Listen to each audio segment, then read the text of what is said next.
Hey guys, welcome back to the channel. Today we almost did it. Almost hit $100,000 for one Bitcoin. Hit 99, then we went right back down to 98, 97, and that's kind of where we're at right now. However, the biggest story is MicroStrategy. For the past 2 weeks, it's been on a rip, it's been on a tear, seeing like all it could do was go up and up and up and up. However, today things came down, and I'm gonna talk about why that is and if it's too late to get into MicroStrategy, if it's going to continue to go down, or if this is still a sure bet, sure Bitcoin proxy.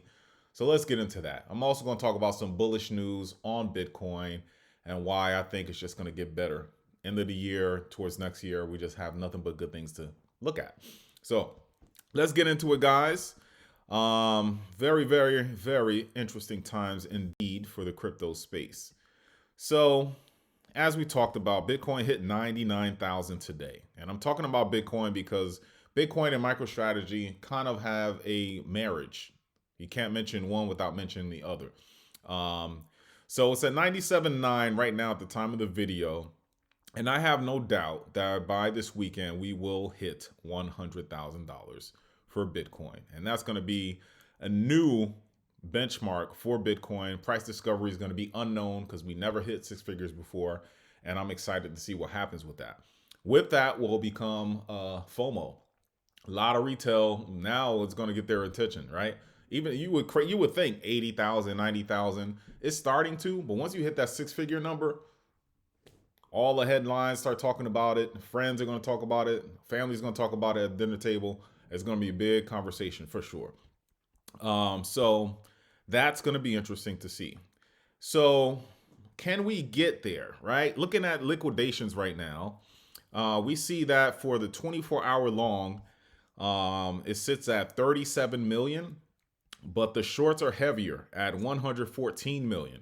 So if you're, one of these exchanges and you're looking to get some money, chances are this is what you're probably trying to wreck, right? You want these guys to lose their shirts. So I'm sure whales and exchanges are looking at that, and that's why I'm kind of bullish and thinking that we will hit 100 within the next 48 hours. I could be wrong, but we'll see.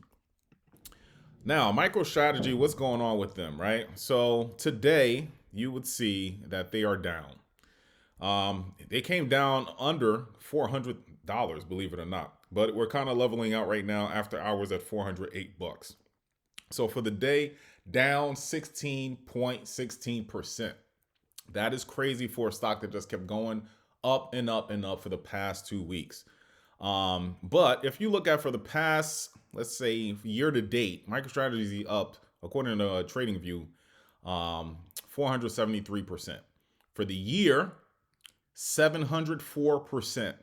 Past 5 years, up 2.4 thousand percent, guys. I don't think you hear me. 2.4 thousand percent for the past 5 years. Within the year, still, 700% is ridiculous. It's crazy.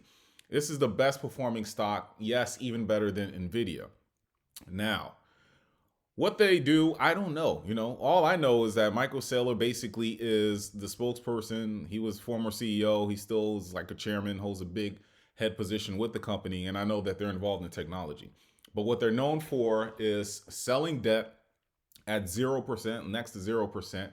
And with that debt, buying or selling more shares, getting more money, and they're buying more Bitcoin. They just keep flipping it. That's all they're doing. So basically, you sell debt on a fiat that's depreciating, and then you buy an asset, a hard asset that's just appreciating over time.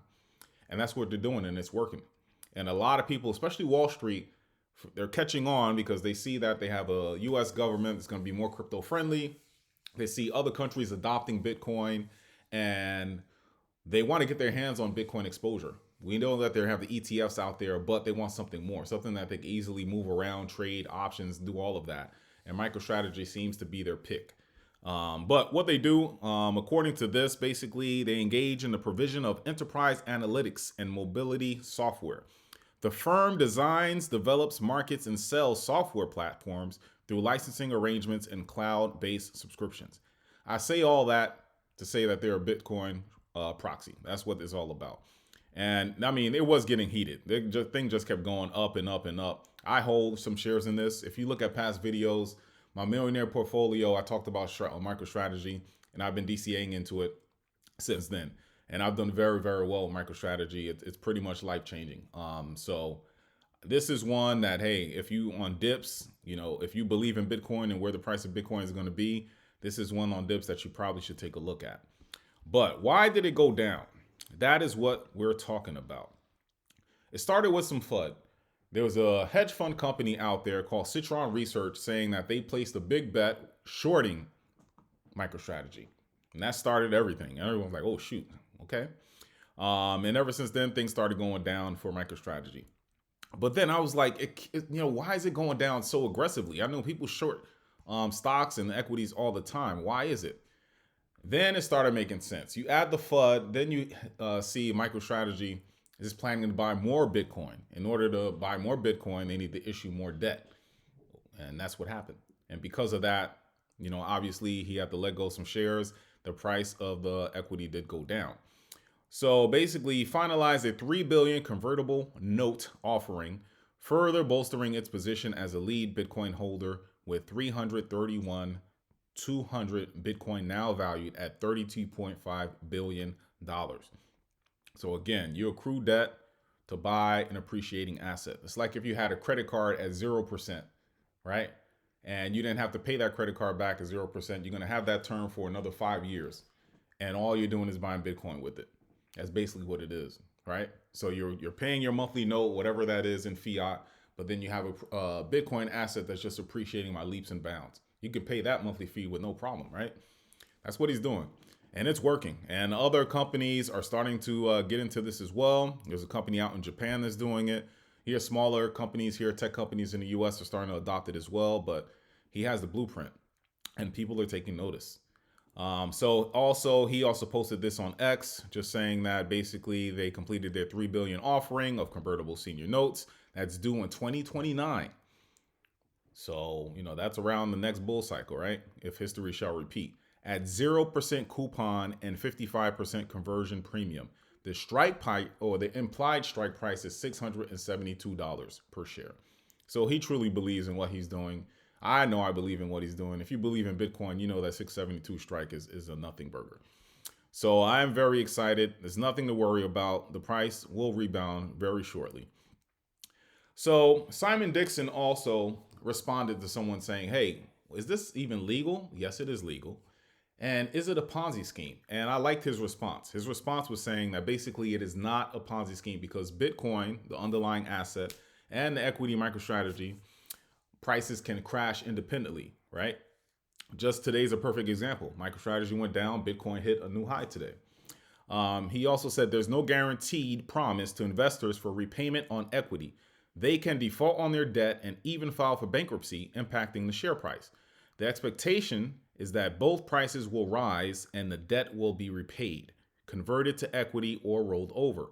But that's not a guarantee. It's funded through share dilution. Again, selling shares, and that's causing sometimes why the price will go down. It's leverage, risk, and dilution, but not a Ponzi scheme, as the underlying assets are actually being purchased and debt issued under agreed terms. According to him, he'll stick with, spot Bitcoin himself. Me, I have both. I just think, obviously, if you look at the performance, MicroStrategy versus Bitcoin, MicroStrategy has kind of outgained it. And my plan is to the props and the profits I make from there, roll that into spot Bitcoin. That's it, all day long. So I'm excited about it. Nothing to worry about. Also, he's like the poster child. I shouldn't say poster child. He's a grown-ass man, but he's the spokesman for Bitcoin as far as institutions go. And Microsoft, a big company here, you know what Microsoft is. They have a shareholders meeting first week of December. And basically, it's to find out if they should hold Bitcoin on their balance sheet. And from what I'm hearing, a majority of the shareholders are against it, but there's one big majority shareholder that's about it. And because this shareholder has a lot of weight, they said, hey, we'll hear whatever this person has to say. Now, this is before MicroStrategy was blowing up. And this is before Bitcoin is about to hit six figures. The tides have changed. I wonder if the opinions of all these other shareholders have changed since that time. Maybe. But if the stars align, this meeting was also called before the election. You know, you have a pro Bitcoin or pro crypto government coming in. You see what the price of Bitcoin is. You see how MicroStrategy stock's doing. Why not? Instead of just having money sit, why not? Now, by chance, small percentage, if that happens, MicroStrategy says, yes, we'll do it. What happens to the other Fortune 500 companies? You know, your Apples, your Dell, and the like, and these other big tech companies, other big Fortune 500 companies, Walmart. Then we're at a situation where Bitcoin is going to hit a price that we've never foreseen that can happen so quickly. Then you have, these spot ETFs that are buying crazy, whales buying, individual millionaires buying, countries buying. It's going to get crazy. So let's see how this, this could be positive, and I can't wait to see how Microsoft, what's their next move. Another catalyst why Bitcoin probably hit 99,000 and will hit 100,000 is our arch nemesis to the crypto space. Gary Gensler is stepping down. On January 20th, it was about a week before inauguration, I will be stepping down as the SEC governor chair. So that is, everybody's rejoicing, especially XRP Army, because he had a bone to pick with them for some reason. What will happen with the cases when he leaves? I mean, they're still pending, but we'll see what the next head of the SEC does with those. Since it's already in court proceeding, either they drop the case or they just move forward. But in any event, I think this is very positive for the crypto space and another catalyst as to why I think Bitcoin will go up. Hence, MicroStrategy will go up as well. Now, another big catalyst that we heard today. So a judge at court in Shanghai, China, ruled that ownership of crypto, Bitcoin, is not illegal. It's property. So that is positive. However, he did rule that businesses probably should not be owning Bitcoin or crypto. So that's another hurdle. But as far as personal ownership for its citizens, there's some clarity there. And there have been talks and rumblings of China saying, yes, they're going to allow Bitcoin trading again. As we remember, right before the last bull run, they banned it and pushed miners out and all of that. Slowly but surely, they've been allowing miners in. And I think, especially if the U.S. allows Bitcoin as a reserve currency or something like that, China will follow, and other countries will follow as well. So this is just one little extra thing, one extra feather that we need. And I talked about all the players that are already buying. Now you start adding the population of Asia, China into it, gangbusters. So let's keep an eye on this. Also, Charles Schwab, new CEO, says that he regrets not getting into Bitcoin. And in this article, according to Bloomberg, he also said that once there's some regulation, some clarity as far as crypto goes, he will be offering, or Charles Schwab will be offering spot Bitcoin as well. So they have a lot of wealthy clients. They're also like Robinhood as far as trading equities and everything like that. So once that happens, we should see some good things happening. So just a lot of big wigs, a lot of people are missing the boat. Millionaires are saying, wow, I didn't get in. When true FOMO hits and these millionaires start spending some money to allocate at least a small percentage of their portfolio into crypto, exciting times ahead. So according to shares, last week, as far as institutional inflows, your ETFs, your hedge funds, institutions and the like, last week, looks like 1.4 billion went into Bitcoin. And ETH had a big intake. They had about 646 million into ETH. But today we're focusing on Bitcoin, and we see 1.4 billion inflow, which is very big. So keep in mind, there's only 21 million Bitcoin ever going to be produced. You can't fudge it. You can't mess with the code and get more. It's only 21 million. A good percentage of that is lost and will never be recovered. And you see these type of inflows happening on a daily basis, weekly basis. Supply and demand. If every billionaire wanted one or millionaire wanted one, they won't be able to get one whole one. It's going to be crazy, guys. I just want you to follow supply and demand. And right now, the supply crunch is happening right before our eyes. And we'll see what happens. So back to the inflows as far as the supply and demand. This is ETFs, right? Not even counting today. Inflows, 796 million one day. That was yesterday. One day. The day before that, 837 million. The day before that, 254 million. Now, let's go to some bad news as to why I think everyone, no matter where you're at, the US, all over the world, why you need a hard asset, something that's going to appreciate with time, preserve your legacy, something you can leave for your kids so they won't have to worry about this crazy economy. Bitcoin is it. That could be a tool for you. And just here, looking at the US bankruptcy filings per year, and just look, I mean, it's sad. It's just a lot going back to 2010. But even look now, just going here, 2023, look at that up here. 2024 was, I mean, we're just rising. We may meet it again, but you don't see the bar graphs going down. You're just incrementally seeing it going down, then you go back up, down, up, down. Now we're going back up again. And basically times are hard. Everything's more expensive. Salaries aren't keeping up with inflation. And basically it's hard to make ends meet. And this is sad to see. But again, Satoshi gave us something to hold on to for us people, not the big wigs, although the big wigs now are starting to get into it and taking over. But whatever Bitcoin you have, hold on to it to protect your future, your family's legacy. I truly believe that. And again, you know, look at this credit card delinquency. This is, if you look at this peak here, this was the financial crisis here in the US, and it went down a little bit. Times were good, right? But this is around COVID time, started going up again. But look, we're trending up again. So delinquency rate on credit cards and loans, things are so high and expensive that people have put things on credit cards. And, you know, sometimes you got to figure out if you want to pay a bill or pay your credit card bill. And this is what's happening. So people are struggling out there.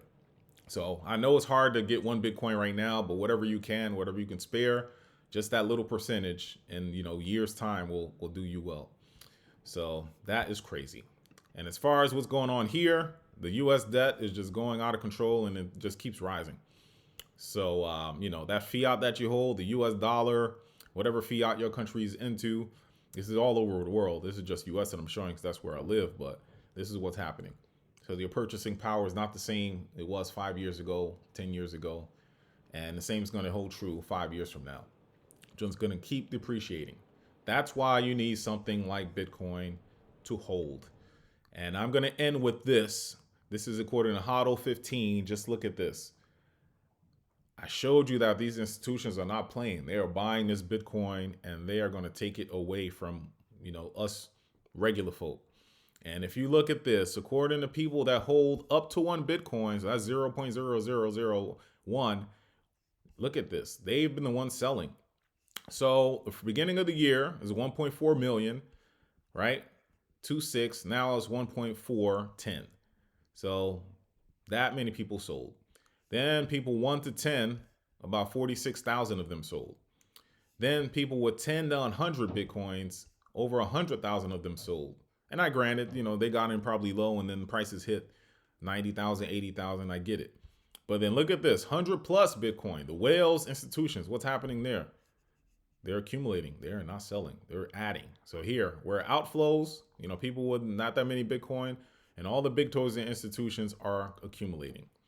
So I share this to say, do not, you know, share or sell all of your Bitcoin. Hold on to that thing for dear life, because at some point it's going to be truly, truly valuable. I mean, we're going to be excited to hit $100,000, but someday 500,000, 600, 7,000, a million, and you're going to be happy that you held on to this pristine asset. So that's it for today's video. Basically, I wanted to make a video on MicroStrategy because I hold it and Bitcoin. A lot of good things happening there. Bitcoin dominance is still high. So with that being still high, we know that, you know, the price is going to continue to go up.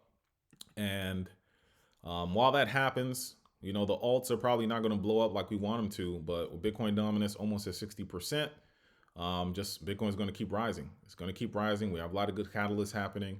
And I think we should just focus on, you know, accumulating, DCAing into Bitcoin, MicroStrategy on some dips, take a look at it.